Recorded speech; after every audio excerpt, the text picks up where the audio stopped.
So I've got my trusty pig ruler here, and I'm going to fold a piece of paper.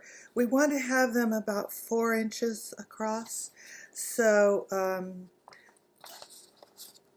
just going to find 4 inches here and fold it, and then this is going to be my pattern.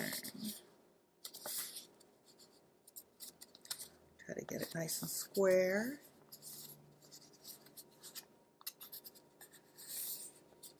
So a 4-inch tile is going to be a really good size, like for coasters.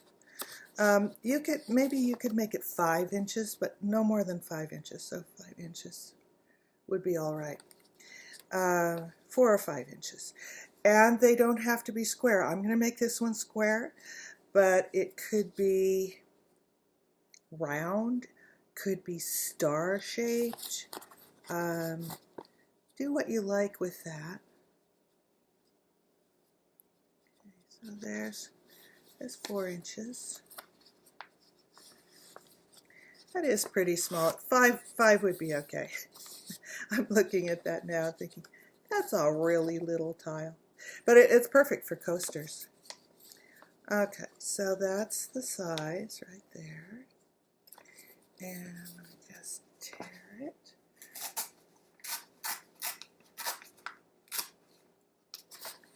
So if you fold it really sharply, you'll be able to tear it straight.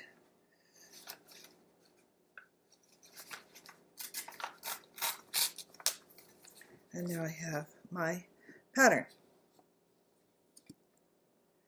Remember, you want to use a straight edge when you cut. Okay. So this little tool is good, but a fettling knife will also cut very well. And if you don't have either tool, even just a paring knife will work pretty well. So I'm staying away from the very edge. And this is the key, is you want to use a straight edge to cut.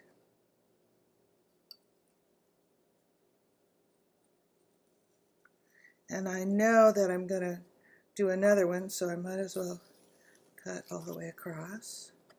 So whenever you cut pieces, you should mush them up right away, wedge them, and then that clay is going to be in good shape for whatever you want to use it for next. Don't let it just sit there and dry up. And go this way.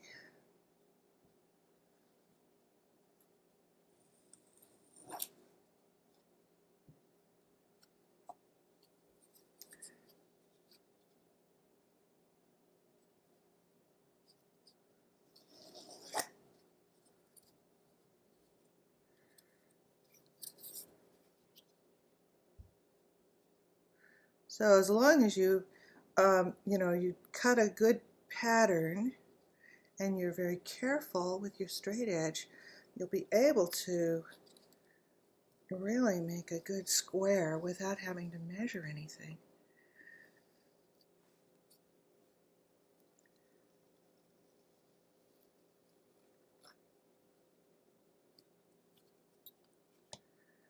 There's one. And then we can just make our next one right next to it. Leave them sit. Don't try to pick them up yet.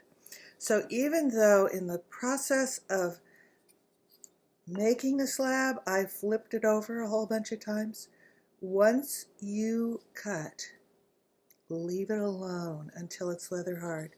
Because if you try to pick it up now, you're going to distort the edge. So you just let it get leather hard, just sitting there. And it looks like I'm going to be able to get another one here. Now I won't use these pieces, so these pieces can be wedged.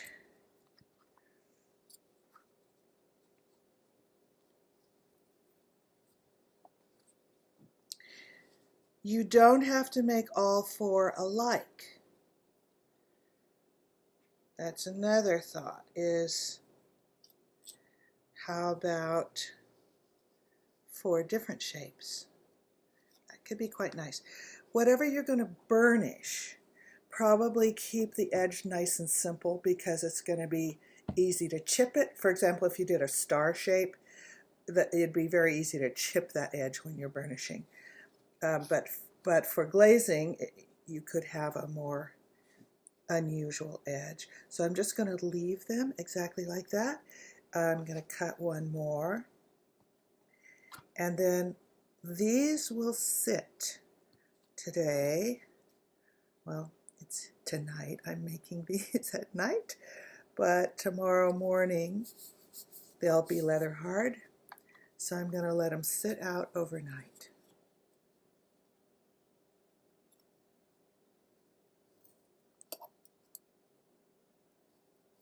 Be sure you're going straight down when you cut. My first cut wasn't very good. That's a better one.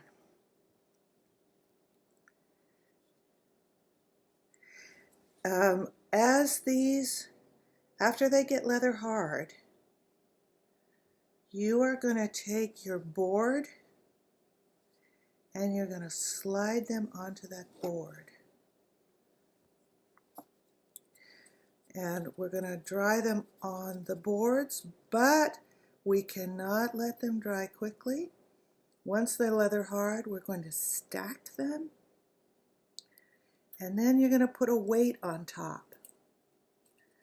A book, a heavy book would be good. I mean, not too heavy, but not so heavy that it's going to squash them. And you've got to wait till they're leather hard.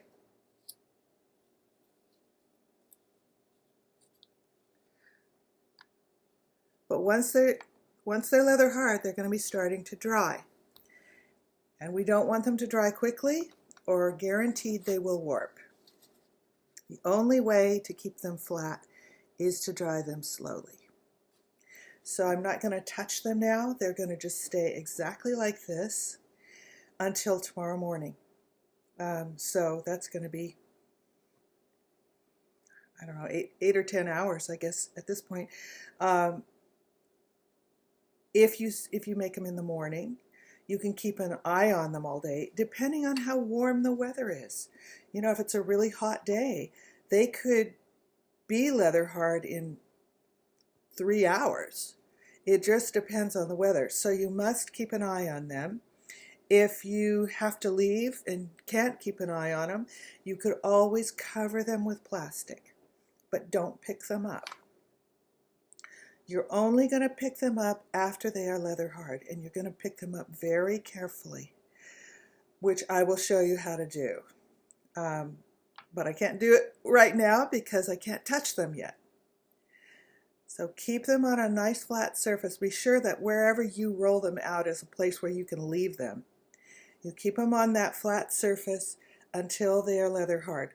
Once they're leather hard, these edges are going to be starting to dry, and before you do anything more, you're going to take some water in your fingers or on a little sponge, and you're going to wet the edges.